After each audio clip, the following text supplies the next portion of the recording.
All right, we're waiting. I think we're going live. I think we're live now. I got the mic plugged in. I remembered everything. Boy, it was a rush.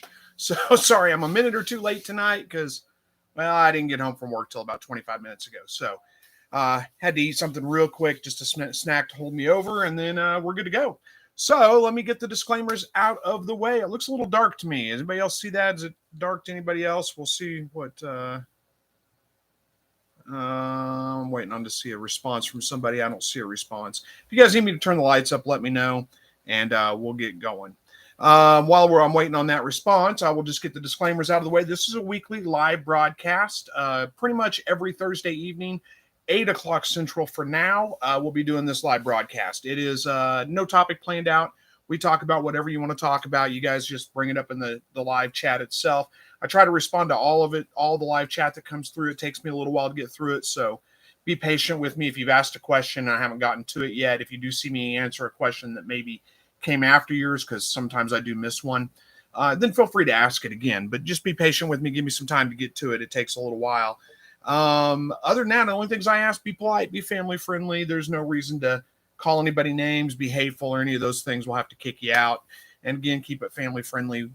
We got all kinds of people in here. And I guess that's it. Let's get into it. Hello to you, Andy and Verna. Good to see you guys. Let's see. I'm skipping through a little bit because you guys are talking to each other. That's all right. James Carter is here. Good evening. All from Hill Pasture Farm, Meridian, Mississippi. Well, good evening to you, James. Good to see you. Verna says, be right back. Got to do something. Does that make a cup of coffee? I'm guessing. I don't know. I'm trying to get through the comments where you guys are talking to each other, which is fine. Doesn't bother me a bit. I just need to get to the ones where they're addressed to me. Let's see. Andy Rabbit has been doing a lot of outdoor stuff, trying to get it done before it gets too hot to bear. Yeah, it hasn't been that bad. I was actually saying just today, it has been one of the, for a while anyway, one of the nicest springs I can remember, because usually we go from cold to just stupid hot. Let me scroll down and see if anybody's saying turn the lights up. Are the lights good? I don't know. Can you guys hear me? Are we good? Make sure I'm coming through okay. Somebody give me a response here.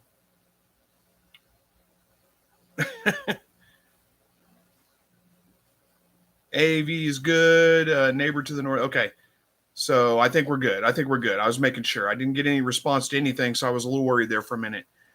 James says, I hear you. Okay. So he's not talking to me, though. He's talking to somebody else.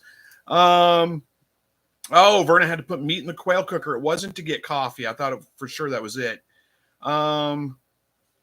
James says, I still have to plant some corn seeds and some rye, and all for me and the rabbits to eat on. Well, there's nothing wrong with that. I'm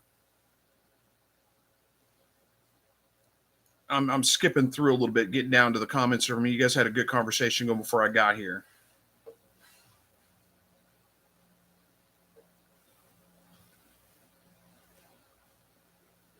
Sorry, guys. Give me just a minute.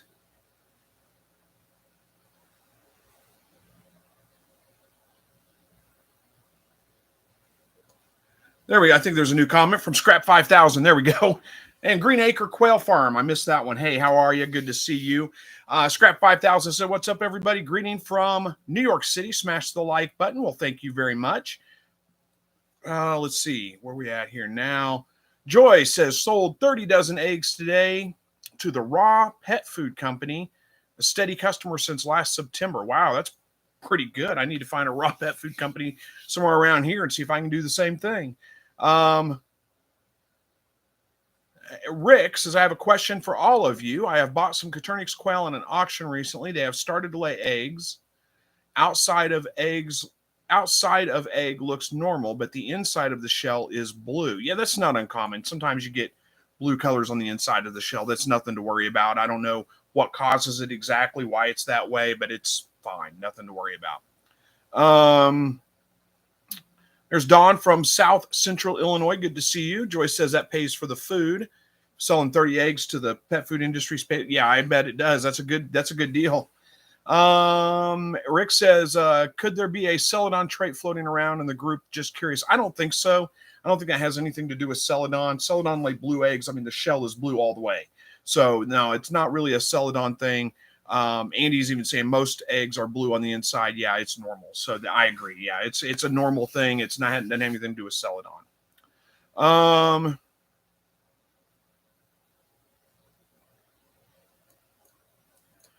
Boy, we got a lot going on here. Let me get to it. Hang on.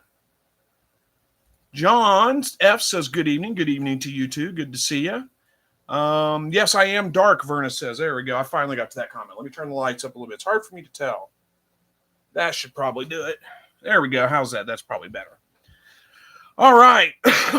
Ann says hello. Hello to you, Ann. Good to see you.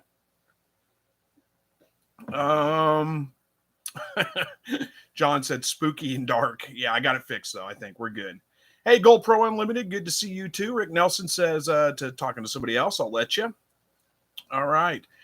Verna said hi to Jesse Mills. Oh, I missed that one. Hey, Jesse, good to see you. I didn't see you come in. Thanks for joining.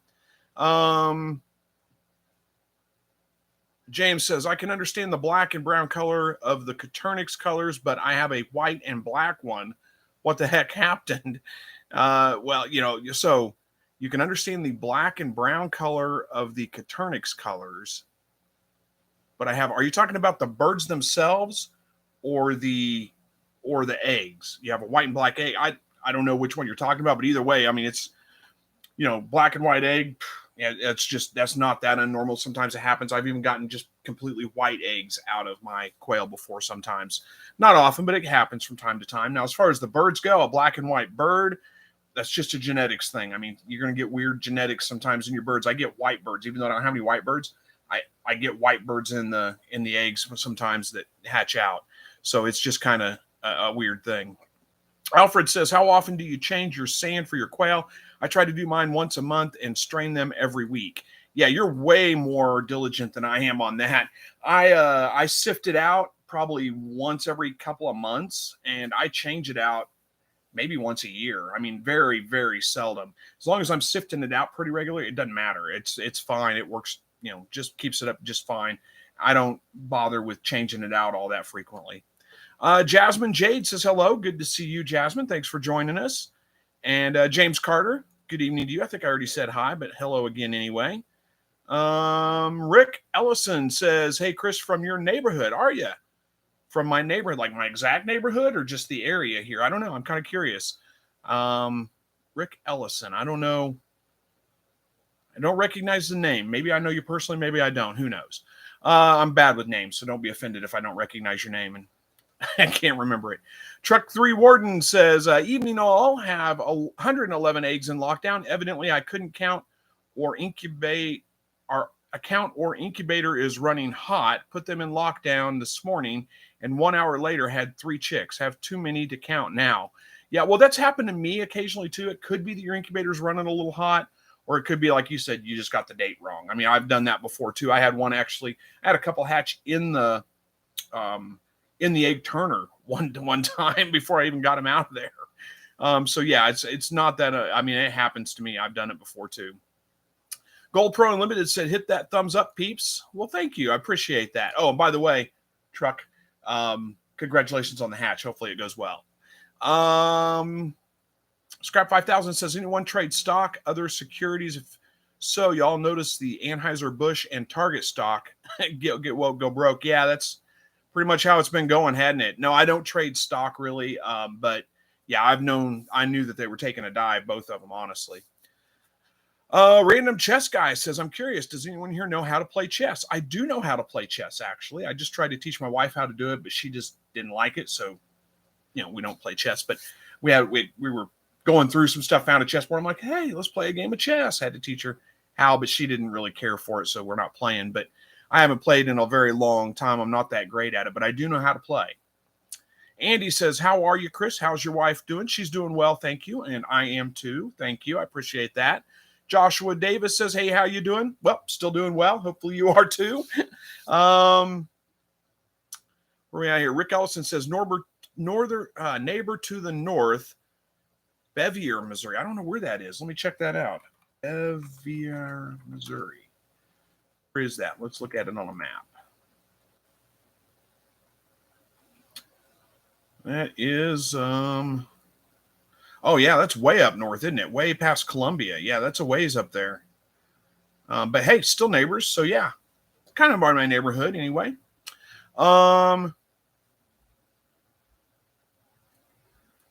Good. I got people now responding to me telling me they can hear me. It's a little dark, all that good stuff. So, hey, Rhonda Snares here. Good to see you, Rhonda.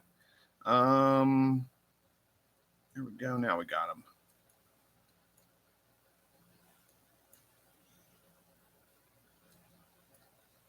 Random chess guy says it's never too late to improve. Talking about chess, I believe. Yeah, that's true. You know, you play more, you get better at it, I assume. But you know, I'm not, like I say, I haven't played in a, you know, not much anyway, in a very, very long time. We used to have a chess app we would play at work sometimes with guys at work, and that was a long time ago too, though. J&V Moore says, I've seen your co-op video, or your coop videos, not co-op. I've seen your coop videos and your recommendations of 1 square foot per bird. I didn't have the room for an 8-foot hutch in a 2x3 foot hutch. How much can I push that 1 square foot limit? Exploring adding quail to the homestead. Wishing you all the best from East Texas. Hey, I don't know. I wonder what part of East Texas. I used to live in deep East Texas myself, so maybe not far from you. In a 2x3 foot, so that's a 6 square feet basically is what you're looking at there. You know, you could probably go 9 birds in there, maybe even 10. Honestly, it'd probably be okay. You can go a little bit denser than 1 bird per square foot.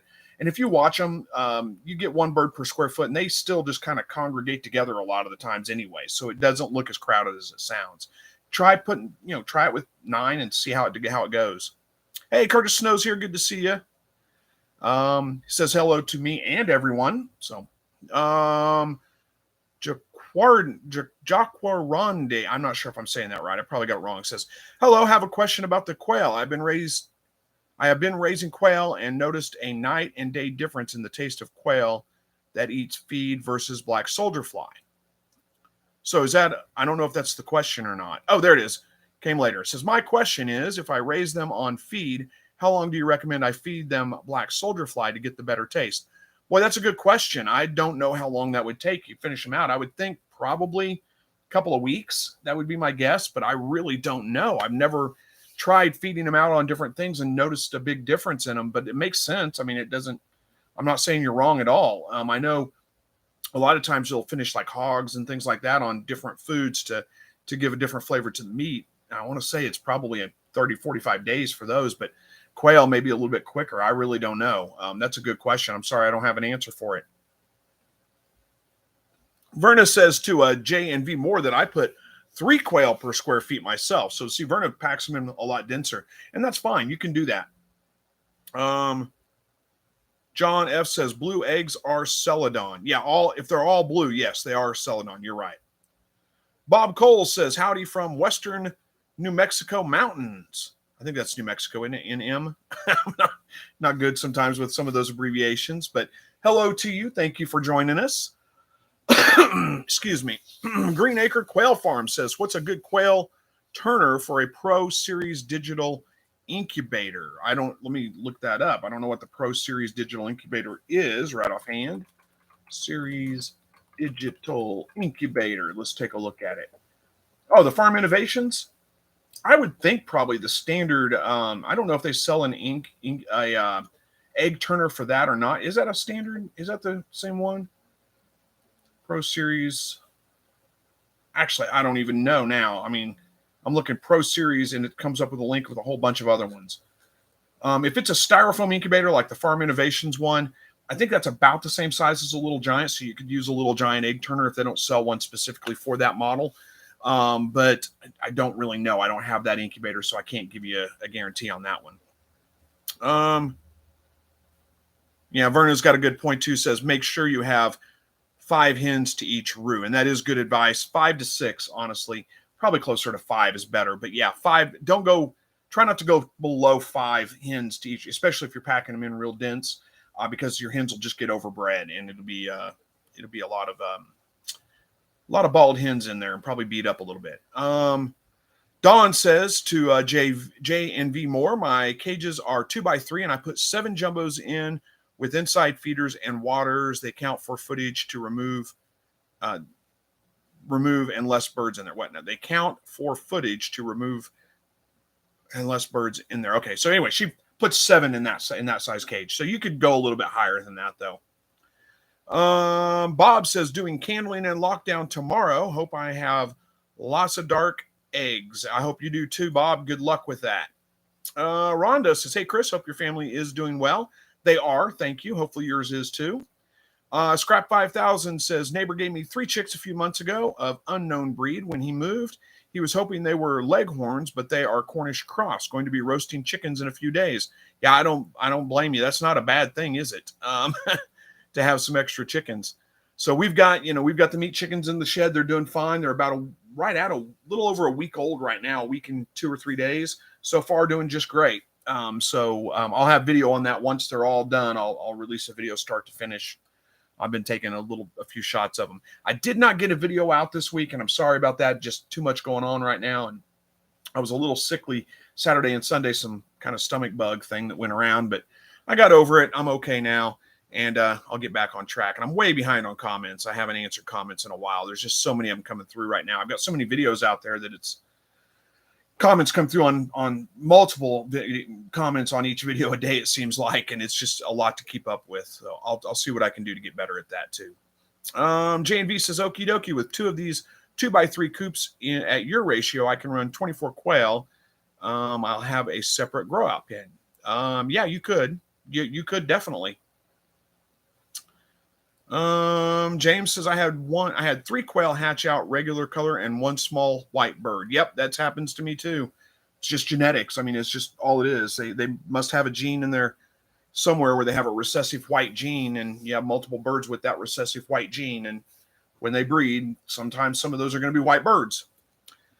Cesar Reyes says, hey, Chris, have you ever crossbred jumbo brown quail with standard quail? If so, how did that go? What you end up, and Verna's answering it right there. She says, it's the quickest way to lose the size. Yeah, that's exactly what happens. You crossbreed them, you just start getting smaller birds. That's what happens. They're still the same species, so they'll interbreed just fine. You still get Turnix quail from them, but you just lose that jumbo quality. They start getting smaller. And James says 1 hatched out white and black. Yeah, I think I caught that one kind of answered already. But Shelby Borders says, aloha, everyone. Well, hello to you. Aloha to you, I guess. Is the way to say it. Thanks for joining us. Ben says, made it. Hi from Black Bear Family Farm in Southeast Idaho. Well, good to see you. Thank you for joining us. And then we got Paula Adams from McDonald County. That is close by for sure, just a little bit to the south. I really like McDonald County. It's one of my favorite places in the whole world. Thank you for joining. Glad to see you. John says, did you see Zach's Panda Calico Quail? He did a YouTube short. No, I'll have to check that out. I didn't see that. And Caesar says, okay, thanks. Well, you're absolutely welcome. Shelby says, I had a hatch with egg turners still in. Yeah, I've had that happen. Not the full hatch, but I've had a couple of birds hatch with the egg turners still in. Gold Pro Unlimited says, chat is way ahead of the video. FYI, peeps. Yeah, it always is. I can't get through them fast enough to keep up with the chat. Going as fast as I can, though. Give me a break. James says, sorry for so much posting. I do henpecking typing. Yeah, that's all right. No problem at all. Nobody's complaining about the amount you're posting. Ellen's Edge says, question, can susceptibility to ear mites in rabbits be passed down to offspring genetically? I don't know that there is such a thing as being more susceptible or less susceptible to them. I don't know if there's any kind of genetic correlation to that. It just seems like it's a constant issue with rabbits. All the rabbits I own get ear mites from time to time. It's just always been the case. I haven't noticed any of them being more prone to it than others. There may be something there, but nothing that I'm aware of. I don't know. Oh, my nose itches. My grandma would say that means you're expecting company. J&V Moore says, Cherokee County, south of Tyler. Well, I know where Tyler is. I'm not sure where I guess Cherokee County is south of Tyler. I lived in Nacogdoches for about 8 years, so not too far from Tyler. I've been to Tyler many times. Rick says, don't play chess, but would like to make the chess pieces for the board. Yeah, that would be an interesting project, I guess. Probably somebody more skilled with woodworking than me would have to take that on. But unless you made them out of something else. And even then, more skilled at soap carving or whatever you make them out of than me. I don't think I could do that. Jacob says, have you ever made balut eggs with quail eggs? I recently found out about those and how they're regarded as a delicacy in Asia. No, I have never made those. I think Verna has some. Yeah, Verna has tried them. She's made them and even tried eating them. Sorry, nose itches again. But no, I have never made them, and I don't think I would eat them. It just turns my stomach thinking about that. No, not for me. James says, I have a male and 3 females. Okay, that was a weird word because it ran together.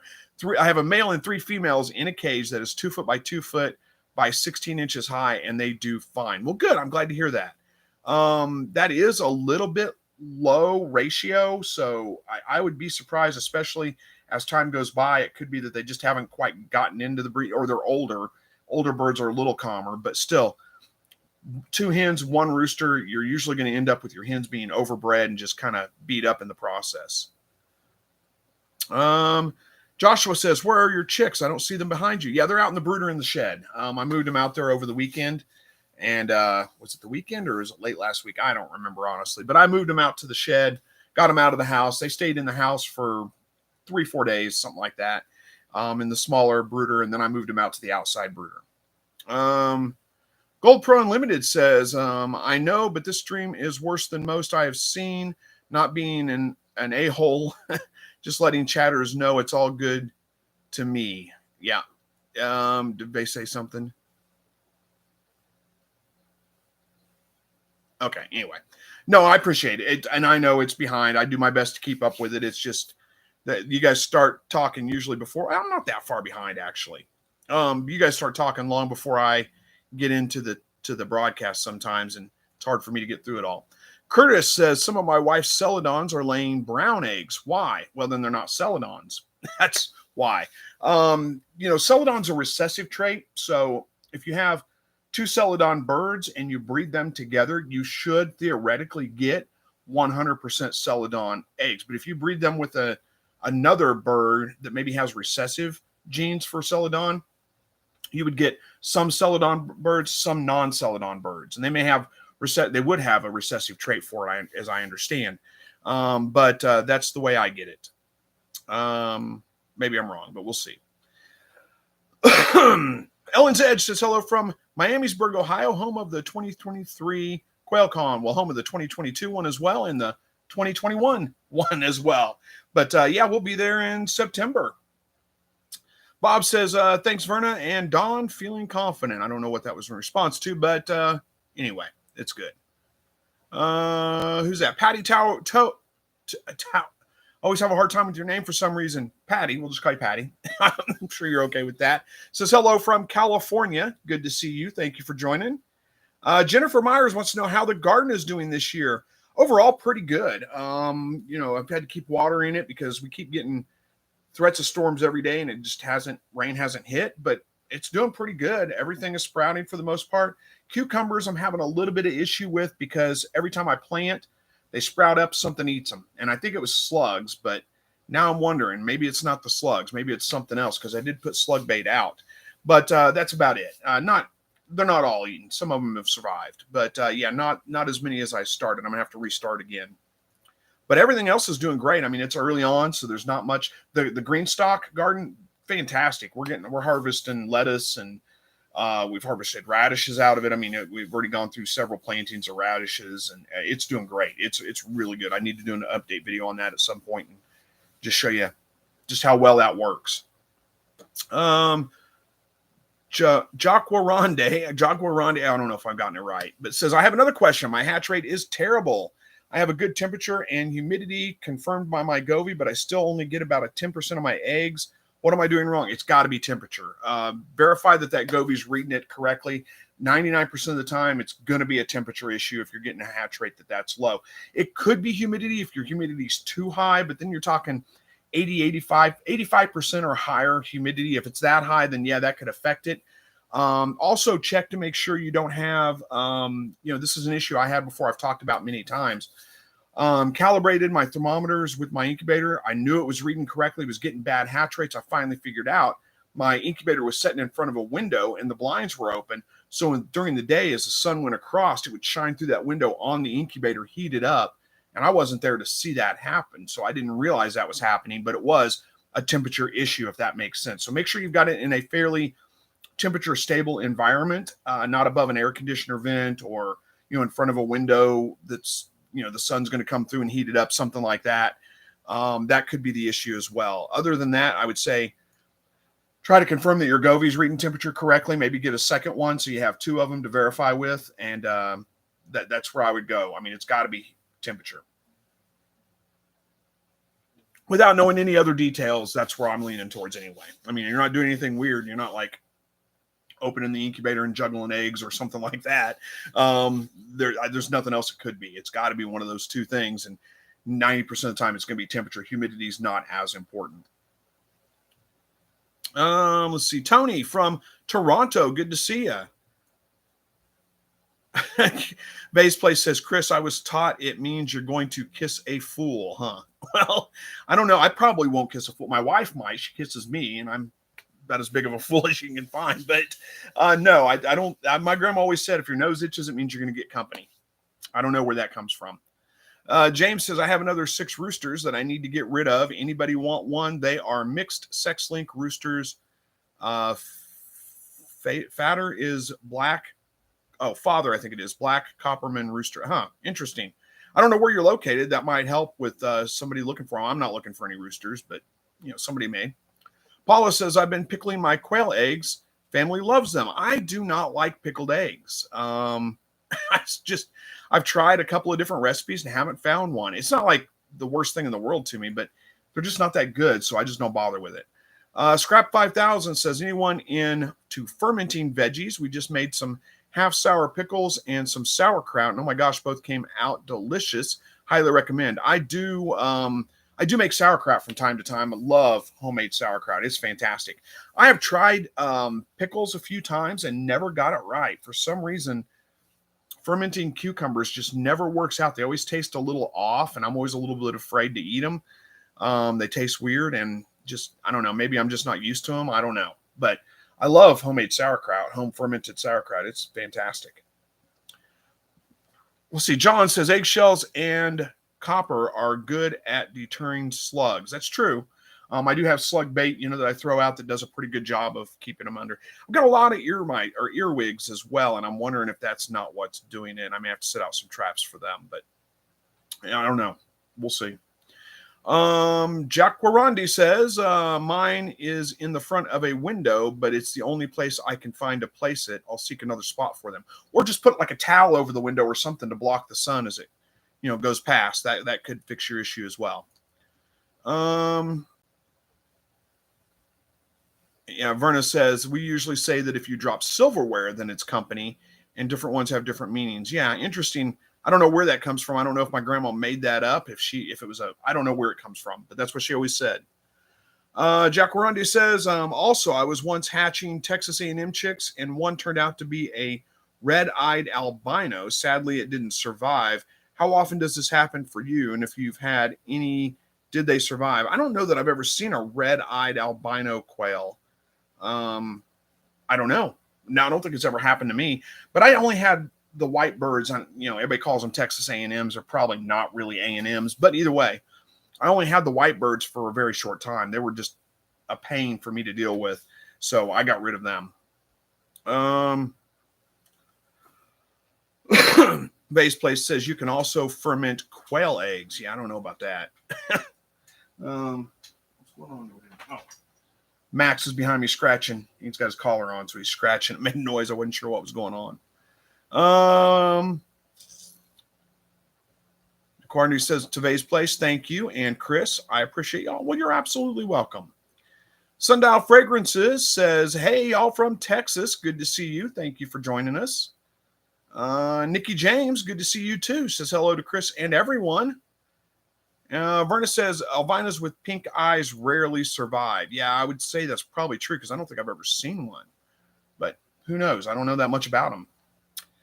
Scrap 5000 says, Chris, have you tried fermenting the cucumbers in the fridge? Just salty water and whatever spices you like, dill, mustard seeds, coriander seeds, and garlic cloves, and 10 days waiting time. I haven't tried it in the fridge, but that doesn't seem like they would ferment if they're in the fridge, right? Don't they need a temperature? Doesn't fermentation take place in like 70 to 75 or 70 to 80 degrees, something like that? I can't remember. We've got a fermentation book. I'd have to look it up, but I didn't think that. I thought the fridge would stop them from fermenting, but maybe I'm wrong. Jacob says, are quail chicks prone to pasty butt like chickens are? When I got my chickens 10 weeks ago, I was wiping a lot of chicken butts every night. I don't think I've never had really any issues with pasty butt with the quail. I mean, maybe every great once in a while, but it's pretty rare. But then again, these chickens I ordered, I'm going on my second batch of Cornish cross chickens because the first batch got eaten by a possum.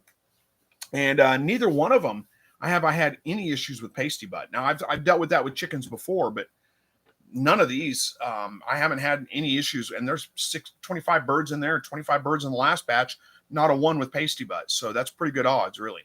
Jacob said, I already read that one. J&V Moore says, sorry, got to run.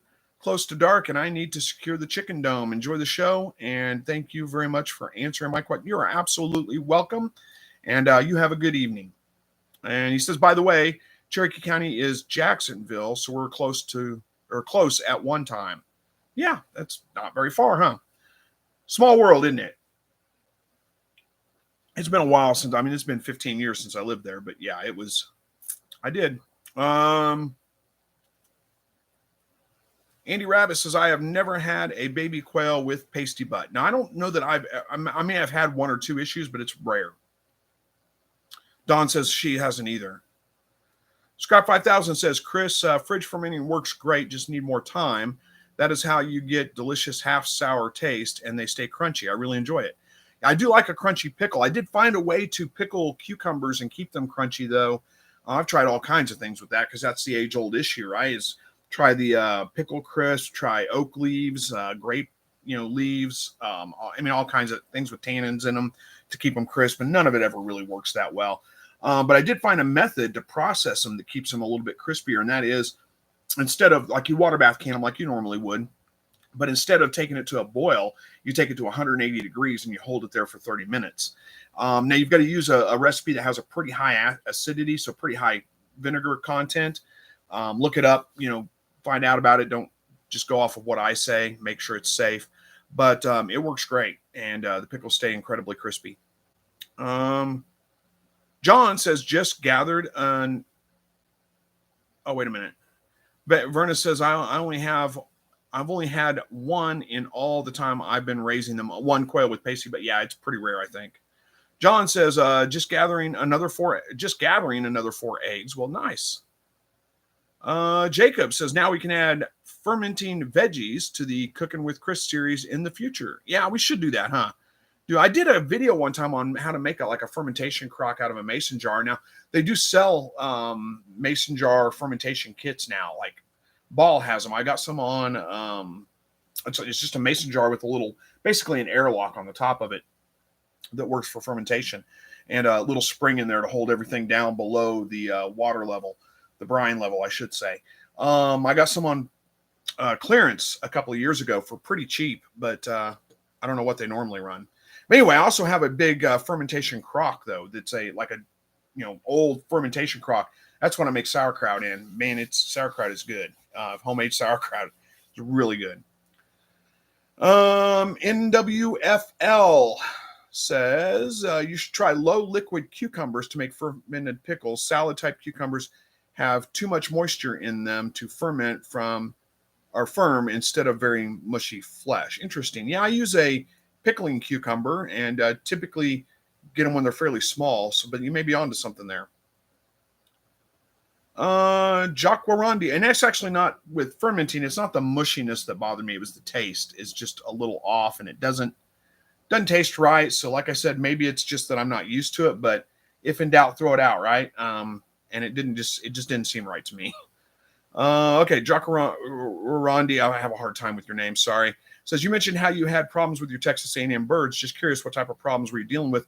Well, to me, they were like super aggressive compared to my other birds, way more aggressive. And then the other thing I didn't like about them is you can't feather sex them, so that you just can't look at them and tell which one's a hen and which one's a rooster. I didn't like having to vent sex them to be able to tell the difference. Those are the two big issues I had with them, and that's why I got rid of them. That's also why I don't res tuxedos or any of those other. I just deal with standard jumbo brown Coturnix quail, and that's why I've switched back to those. But Awesome Acts of Random says, just got my first 10 birds. Sweet girls, not scared at all. Well, that is awesome. Congratulations on your new birds. Rick says, hello. How are we doing on time? Oh, my goodness. We got all kinds of time left. I am just flying through this. It felt like it was much later than it was. Let me pause and get a drink real quick. A little warm in the house tonight. We haven't turned our air conditioner on yet, which is not bad. It's getting up in the mid 80s during the day and then down in the low 60s at night. So it's really not that bad, but it's a little warm in this room back here. I don't have a window open over here and a little stuffy. Rick says, hello, hope you all are well. I have 8 hens with 2 roosters laying well. Then overnight I had a picked to death rooster and haven't had an egg in 4 days. Now I was getting 10 a day. Nothing's changed. Help. Okay, so boy, there could be a whole list of things that could have caused that. You say a picked to death rooster makes me think that it's probably aggression. A lot of the times, your aggressive birds are your hens, and it sounds like they just turned on them. You had 8 hens, 2 roosters. That's not a bad ratio. That's pretty good. But chances are the hens, just for whatever reason, got aggressive. I'd keep an eye on your other rooster, make sure it doesn't happen to him too. But sounds like they got aggressive, turned on him, and beat the tar out of him, and stressed themselves out in the process. That stress probably caused them to stop laying, because that's one of the big things that keeps them from laying. And who knows why? I mean, it could have been they just didn't like that rooster for some reason. It could be also that you got some kind of predator in there, like a rat or something like that, that ended up killing one of your birds and stressed out all the others, so they stopped laying. As long as those issues are resolved, as far as like there's no predator coming around every night or anything like that, your birds should calm down. They'll start laying again here in a week or two. Give them a little bit of time. They'll start laying again. But it is weird. Every once in a while, they just, for whatever reason, turn psycho and just freak out. It happens from time to time. And if you've got one aggressive bird in there that's probably terrorizing all the other birds, that could be the stress factor that's keeping them from laying. So you might watch them a little bit, stand back from a distance, watch and see if you can find one bird that seems to be, going around trying to instigate fights and pick fights with all the other birds. And, you may have to remove that one from your covey, but hopefully that helps. Rick says, another question, had a rooster quail that was full of air the other day, looked like a Shrek balloon. I held it upside down and gently squeezed, and it deflated. I didn't lose it. What causes this? Boy, that's interesting. What causes that? It sounds like see if somebody has I've heard of that happening. I can't remember why. I'm going to say almost sounds like an impacted crop, but I don't think that's the case. But it may be. I don't know. I don't think I've ever had that issue really. But yeah, that's weird. We'll see if somebody else can jump in here and give us an answer on that one. Jacob says, well, Jacob says, well, get your balls. It's fermenting time. Huh? Yeah, no kidding. So that's my favorite shirt you wear in your videos, your ball jar shirt. Yeah, I like that one too. It's a little bit maybe on the risque side. Not too bad. I think it's clean enough. It's a sense of humor. You have to have a sense of humor, but it's a good one. I like it quite a bit. Rick says 7 to 8 a day. Sorry, not 10 typo. Well, it's the same difference. It doesn't matter. The answer doesn't really change, but I didn't even catch that, honestly. Nikki says, oh, my jumbo whites are really mellow. Well, good, because mine weren't. When I had them, they were not mellow at all. They were super aggressive. Jacarandi says, that's interesting. Your Texas birds were aggressive. Mine are the complete opposite, but I did recently have to process a serial killer, and she was a Texas bird, LOL, but that's an outlier for me. Yeah, as long as it's an outlier for you, I mean, no reason to change. John says, my quail hate being vent sexed. Yeah, I can't blame them either. And Verna's got a good point on that too. Oh, here, we'll get back to that here in a minute. Yeah, I don't blame them. That doesn't sound like a fun process to me either, but it's not fun for me either. I don't like doing it. Verna says, sounds like bloat, ate something wrong. And that very well could be the issue with your bird that was all blown up, like you said. You had to deflate. It could be bloat for sure. John, okay, there we go. Ben says, I find vent sexing very difficult, so hard to tell for me. Yeah, they have to be, in order to vent sex them, they really have to be like full on breeding mode before you can really do that. It's not too hard once you figure it out, but if you're trying to do it in the off season when they're not laying eggs and not crowing, that's incredibly hard. Yeah, I can't do it then. Verna says, if you think vent sexing quail is a pain, try cooey. Yeah, I can imagine that would be hard too. Joe says, hey, Chris, I'm from Australia. I have had quails for 2 years now. From April and May, we have not. They have not laying eggs. Is that normal? Do I need to get a new bloodline or mix the two bloodlines? And okay, let's see. You've had quails for 2 years now, from April and May. I don't know what that means. What you're saying, from April to May, they don't lay eggs, or you've had them for 2 years. Like, I don't know what you mean by 2 years now, from April to May, they have not laying eggs. So I'm guessing they stopped laying eggs, but isn't it your winter time in Australia, April to May? I don't know, April and May, that's only two. Anyway, my guess is that probably, yeah, Verna's going along the same thing. She says, what's your season there? John says it's the feed. No, probably not. Maybe. I mean, I don't know what you're feeding them, but the biggest reason why quail are not laying eggs is a lack of light. They need 14 hours a day of light in order to lay on a consistent basis. And if you have less than that, especially if you're down around 8 hours, somewhere around in there, they're not going to lay.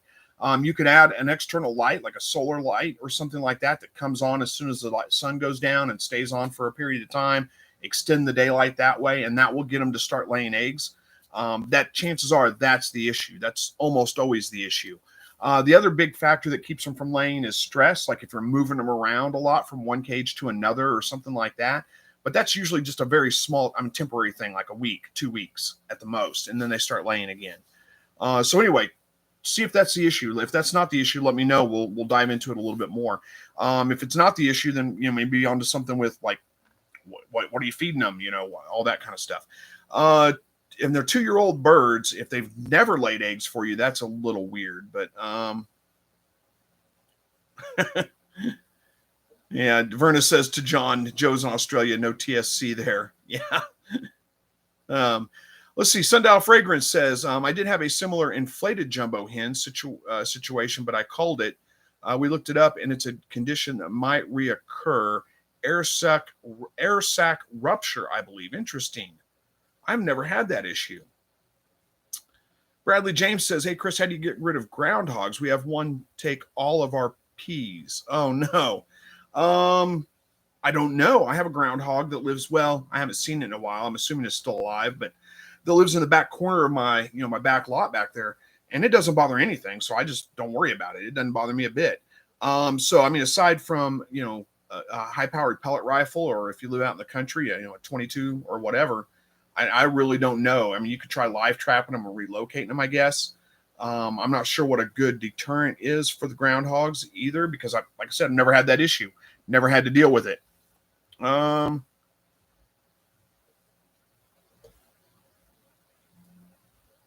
Joe says yes. I don't know what you're saying yes to. Is it just that you're in wintertime? I don't know what that yes is to exactly, but John says possibly, but what is he feeding them? Asking you, Joe, again, what are you feeding them? Because that could be something. I doubt it. That's possible, but probably not.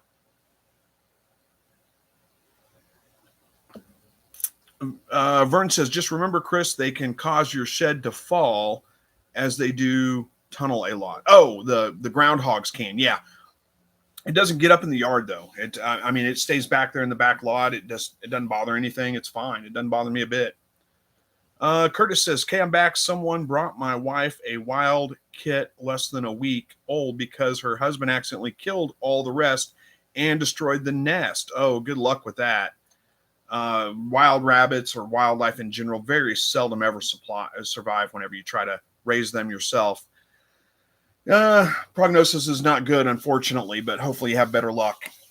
Andy's saying, Bradley, a live trap with veggies or melons, cover the trap and leaving the door open, leaving just the door open. That's a good idea too. You could trap it, like I said, and just take it somewhere else and release it. Find somebody that you work with that you don't like and go, no, I'm kidding. Don't do that. Take it out in the middle of nowhere or somewhere and release it out there. Joey says, what do you do when you have a rabbit with mange? I've never had a rabbit with mange. If I did, I would probably cull the rabbit, get it as far away from the rest of my rabbits as possible, because that is caused by mites, isn't it? Isn't that contagious? I believe it can be transferred. I've never had that issue, so I don't have a good treatment for that. We did have a dog with mange once when I was a kid, and man, that was a lot to treat. It was difficult. Now the treatments may have gotten much better since then, so I don't know if there's different ways to deal with it since when I was a kid, but that was a pain. James says a good thing to use is a shotgun with number 6 shot. We'll get rid of the groundhog and a box trap. Yeah. Yep, that would work. You're right. Curtis says, we've raised a few wild kits. My yard is starting to overpopulate because I let them go at 4 weeks. I mean, I'm surprised you got them to live. I mean, it's incredibly rare that they actually make it whenever you try to raise them yourself. I've seen plenty of them. We got a lot of wild rabbits around here. They're all over the place. So yeah, we get rabbit nests all the time. They always like to have them their babies in the backyard. The dog eventually finds them, and then it becomes an issue. But anyway, another topic now. Dawn says to Bradley, James, I just got a 40-pound groundhog. You have to trap it, use a small trail of carrot chunks, and put cantaloupe pieces in the backside of the plate it has to stand on and drive it 10 miles away. Yeah, there you go. Andy says it might be fermites, not mange. It could be. There's not much of a difference. I think mange and fermites, I believe that mange is caused by mites most of the time. There's 2 different types of mange, I think. One is a genetic issue, and the other one is a mite that causes it. But I may be wrong on that too. That just seems to strike me right. And if that's the case, you could use something probably like ivermectin or something to treat them, but I don't know. I think if it was that bad, I would probably definitely, either way, isolate it from the rest of your rabbits, keep it away from them so you don't have, transport that to all the others. And then I might call it if it was that bad that you think it's mange. And all of a sudden we're out of comments just like that. I just got to the end. That hardly ever happens. We got about 10 minutes left, so we'll hang out here for a minute or two, see if somebody drops something. Oh, look at that. Lars is here with a big super chat, a Danish, 169 Danish crowns, is it? I can't remember. Thank you, Lars. I appreciate that. He comes around every once in a while and just throws some money at us for no reason. Just nice guy. I assume guy. I don't know. I guess Lars is a guy's name. I don't know. Jacarandi says, I have another issue. I've had a few of my birds get round, swollen feet. 3 of them eventually died. What could cause this? And how do I fix it? Round, swollen feet sounds to me like bumblefoot, probably. It's probably a staph infection in the foot. That's the most common thing that comes to mind. So you got to figure out what's causing it. If you've had, you said 3 of them, a few of your birds, so you've had it happen multiple times. Check your flooring. Make sure there's not any good sharp edges or something like that, because it's usually caused by they get a cut or a scrape or something like that on their foot, and then they get a piece of debris, something like that inside that causes an infection. Now to treat that, you need to get whatever it is that's causing the infection. It's like a splinter, basically. Get it out, and then treat it with like an antibiotic ointment. Don't use one with pain reliever. You can do an Epsom salt bath with that to kind of help with the getting that infection out of there, basically. And then find out why it's happening on a regular basis, though. And that's it could be something to do with your cage floor, especially if you're using like a wire floor. Now I use wire floors. I don't ever have problems with bumblefoot, but I know people that have had them because a lot of times that hardware cloth on the wire floor tends to be a little bit rough. If you can afford it, put in coated wire, especially if you've got big jumbo birds. That coated wire is going to be a little bit better. It's going to be a lot better for them, honestly. Just all you need to worry about is the floor. You don't have to do the whole cage in coated wire because that stuff's pretty expensive. But that coated wire is a bigger diameter and smoother, so it's not as rough. And sometimes they'll get scratched up feet on the roughness of the hardware cloth, especially where it's like welded together, or if you have any sharp edges around the edges, maybe they're getting on and cutting their feet. That's probably what's causing that one. Andy says, for fur mites, if one of my rabbits got them, I would use ivermectin. Yeah, that's what I would go with too. Dawn says, I have a roo that cut the top of 2 toes. She has done it twice. How can I cut the top of its toes? How can it cut the top of its toes? This time it's infected. I need to call him in a couple of weeks anyway, but how can it do that? Good question. I don't know how they do that. I don't know. I mean, how do they do half the things that they do? I mean, I don't know. Good question. I don't know how that happens. It'd be something we'd have to look into quite a bit to figure that one out. I don't know. James says, can you take the heat lamp off my quail? They're fully feathered out and around 5 weeks old. Oh yeah, 5 weeks old for sure. Yeah. I start backing them off the heat lamp at about a week and a half, 2 weeks old. Usually what I do is about 100 degrees for about the first week. And then they're starting to feather out at that point. So I start dropping it down a little bit at a time. 5 degrees, give them a day or two at that, maybe another 5 degrees after that. Usually by the end of 2 weeks, I've got them down to where they're sometimes not even on the heat lamp, especially in the summertime when it's not getting below like 65, 70 at night. They're usually off the heat lamp by 2 weeks. Don says, both times, same foot and same 2 toes on the top. I wish I knew. I mean, nothing comes to mind as a common reason why that would be happening. Could it be like I don't know if you wrap your cage wire around the bottom of your hutch, and it could be that it's getting up near the end, which causes that to sag down. And then when it goes to step away, maybe it pinches it between the end of the, like the board at the end of your hutch and the wire right there, if that makes sense. If it's not stapled to the bottom, but if it's stapled around the edge like this, it may sag right there when it steps on it and then pinch whenever it starts to step away. That's just a guess. No idea. Andy says maybe he drags his foot. Yeah, that could be the other one too. Hey, Lars, good to see you, by the way. I think I already said that, but says hello to everybody. Good to see you, Lars. Thanks for joining. Jacarandi says, I did go a while before cleaning the poop off the floor. Could that cause it? Well, I mean, that can contribute to it, but just having manure on the floor is not going to cause bumblefoot issues. They're going to have an open wound of some kind. So, I mean, yeah, it could contribute, and cleaning up more regularly could help prevent it. But there's probably something else going on there too. Don says, my 11-day-olds are at 83 right now, going outside Saturday, heat at night. Yeah, you probably don't even need to worry about that, honestly, but better safe than sorry, I suppose. Sundial says, my current issue is with a rooster that is pecked. I put it away to heal, then put it back in with the others, but it's still picked. I have 20 hens and 5 roosters total. They just hate that one. That happens sometimes for whatever reason. Don't know why that is. But also, if you do, that's the issue with trying to remove one of your birds and let it heal and then introduce it back into the covey. You're basically introducing a brand new bird into the covey. And when you do that, there almost always is going to be fighting. They don't like to have new birds introduced into their environment. So you could try a couple of different things. You could try moving them to a brand new environment with the new bird when you do that. Zach has had some comments on his channel about, or has commented and talked about it before, is when you're going to introduce new birds, take them all out, put them in a toad or something like that for a couple of hours, and then put them back in the cage with the new bird. And he says that works just fine. So that may be something you could try with that as well, or just hatch out another rooster and get rid of the one for some reason they hate. I don't know why. James says, Vase Place, I thought so. I have the white black one. It's much smaller than the other, but it is fully feathered out. Yeah, fully feathered out is the important part. They should do fine. Verna says, here it is hot day and night. It's not been too bad here, honestly. Like I said, mid 80s during the day, which is, I don't know, some people would say that's pretty hot. I think it got up to 86 today or something like that. It's not that bad to me. I mean, it's okay.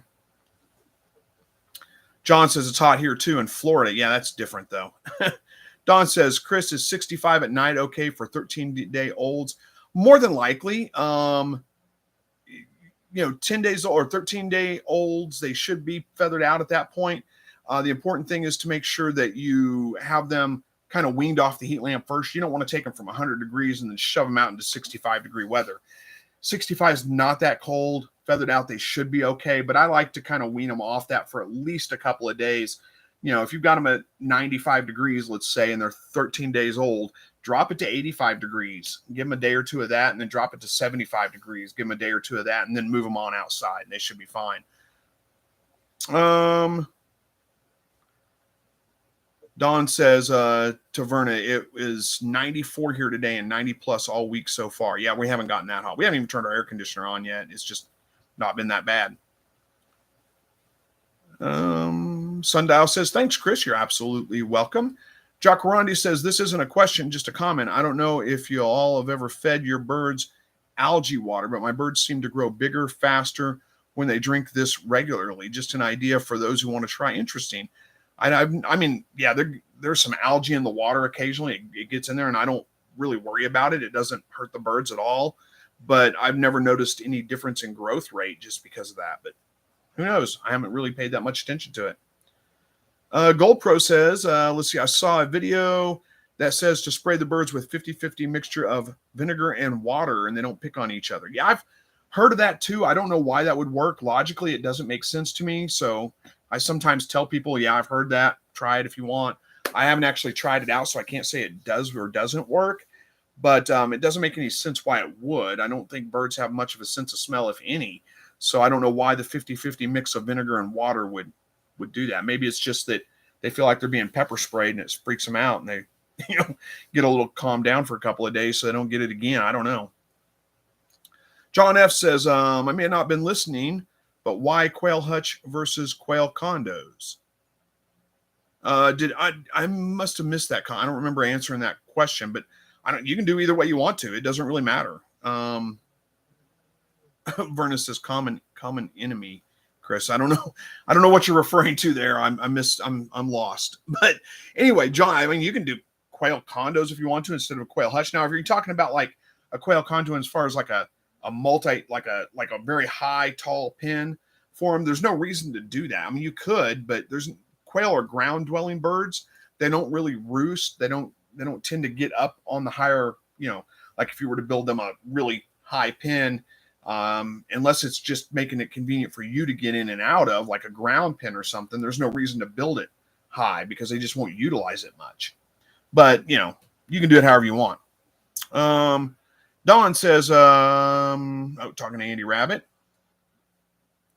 Andy says, I've turned my air on during the day when I'm out working. I like to come in and cool off in seconds. Yeah, I don't blame you. But I've got this is not the biggest reason. I mean, we've done it partially for this reason, but I've got an inverter out on my solar panels and I'm waiting for it to be replaced. So if I turn my air conditioner on, that means my electric bill goes way up, I'm just kind of a little reluctant to do that. But I did tell my wife, I said, turn it on whenever you want to. But so far, it's not been that bad. I'm working right now 11 to 7. So the hottest part of the day anyway, I'm at work most of the time anyway. So it's not really been that big of a deal. We just have a couple of fans going and that's enough. But who knows? Oh, common enemy when it comes to vinegar spraying. Okay, I got you. I'm with you now. James says, I do know since I moved all my males into different cages, I think that is, the males have become very verbal. Oh, yeah, you get them away from the hens and, yeah, they're going to get, especially if they're younger birds, they're going to be incredibly verbal. Andy says, that's awesome, Don. I told you it might be good. That was fast, though. I'm glad you're getting them tomorrow. What? Did I miss something?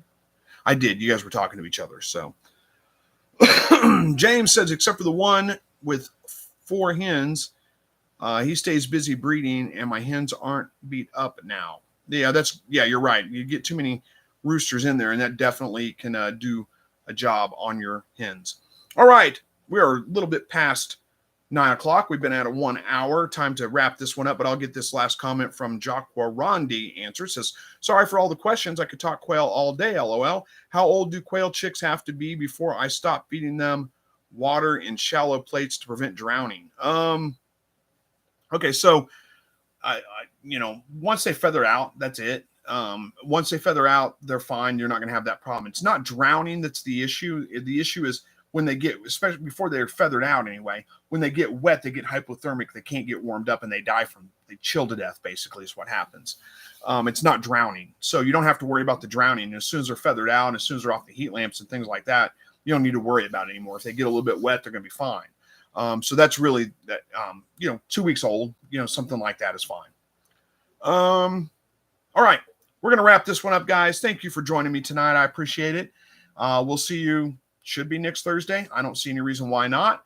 And everybody have a great evening. Thanks for joining. We'll see you next week. As always, God bless.